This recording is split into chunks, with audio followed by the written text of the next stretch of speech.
What sweet nanny goat? I go run him belly. Wanna know what that mean?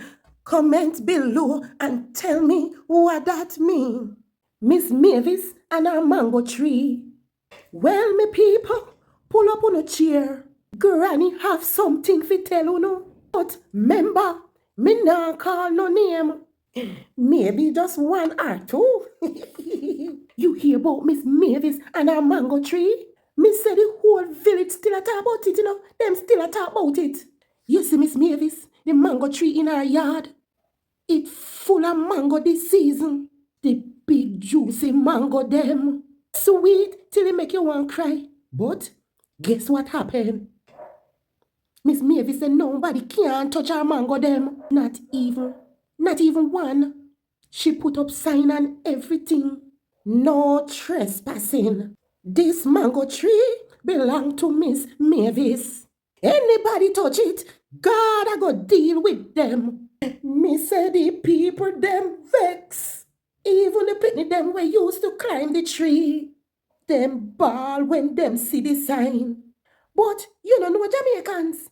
The mango them went too sweet for left so. So one night, Miss Mavis hear noise outside. She peep through the curtain and see somebody under the tree with a crocus bag picking mango. You know what Miss Mavis do? She fling open the door and holler out, "Who there? Who there?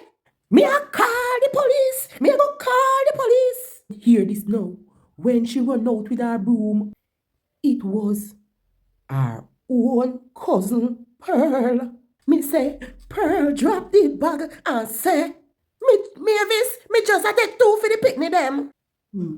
Mavis shout, two? Whole bag of mango you have look like you're going to sell in the market. Them start to argue under the mango tree till rooster start to crow in the morning. And guess what? Miss Pearl say she nah give back the mango them. And Mavis say she ha go tell the whole church about her. Me say that mango tree cause more drama than soap opera. The whole village a laugh. Miss Mavis still vex. The next time me see her, she dey guard the tree like soldier. The moral of the story is share your blessing, man, or people will take it themselves. All right.